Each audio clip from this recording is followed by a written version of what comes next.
Hi friends, இன்றைக்கி வந்து பார்த்திங்கன்னா நம்ம கார்டனில் ஒரு சில பழம்லாம் வந்து பழுத்திருந்துச்சு. அத்திப்பழம், வாட்டர் ஆப்பிள், கொஞ்சம் வந்து நவாப்பழம் பழுத்திருந்துச்சு. இதை வந்து நான் வந்து ஃபஸ்ட் டைம் அறுவடை பண்ணுறேன். ஏன்னா தான் நம்ம வந்து கடையில் வாங்கி சாப்பிட்டாலுமே இந்த மாதிரி நம்ம கையால் வீட்டில் அறுவடை செஞ்சு சாப்பிட்றது ஒரு தனி சுகம் தான். அது ஒன்றா ஃப்ரிட்ஜெல்லாம் கொஞ்சம் க்ளீன் பண்ண வேண்டியதாக இருந்துச்சு. க்ளீன் பண்ணி ரொம்ப நாள் ஆயிடுச்சு. அதனால் க்ளீன் பண்ணலான்னு சொல்லிட்டு தான் எல்லாம் எடுத்து வச்சுக்கிட்டு இருந்தேன்.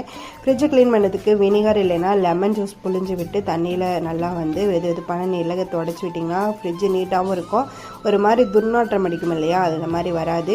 ஃப்ரிட்ஜை யூஸ் பண்ணிங்க அப்படின்னா மறக்காமல் இந்த சாம்பார் இதெல்லாம் வந்து பழசெல்லாம் கொண்டு போய் ஃப்ரிட்ஜில் ஸ்டோர் பண்ணி வச்சு சவுடு பண்ணி சாப்பிட்டிங்க அப்படின்னா நம்ம உடம்புக்கு தான் கெடுதல். இது வந்து அன்னைக்கு செய்யுங்க, கொஞ்சம் கொஞ்சமாக செய்யுங்க, சாப்பிடுங்க.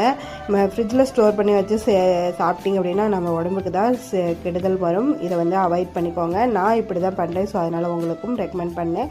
ஃப்ரிட்ஜு க்ளீன் பண்ணி முடிச்சாச்சு.